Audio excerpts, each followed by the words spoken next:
अचो त लतीफ़ साईं खे ईअं पढ़ूं जीअं अॻे कॾहिं न पढ़ियो वियो आहे।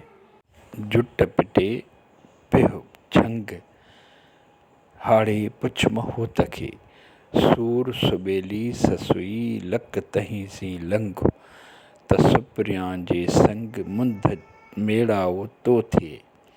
जुट पिटे पोइ झंग में पेही वञ, हाड़ो लंघींदे होत लाइ पुछाणो न कर, तोखे पुछाणो न करणो पवंदो, छो त सूर ई दुनिया जो सभ खां बहितर साथी आहे, राह जो रफ़ीक़ु आहे। उनखे पंहिंजो रहनुमा बणाए अॻिते वध, तोखे हाड़े जबल लंघींदे कंहिंखां ॾस पतो पुछणो ई न पवंदो।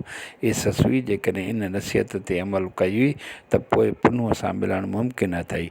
पढ़ंदड़नि खां सुवालु आहे त छा अव्हां कॾहिं पढ़ियो आहे त सूर सभ खां सुठो साथी आहे, तड़प ई अज़ीम रहनुमा आहे। मूंखे पक आहे त हीउ इंसानु ई उन ख़्याल जो ख़ालिक़ु आहे, ॿिए कंहिं में एतिरी ताक़त आहे ई कोन।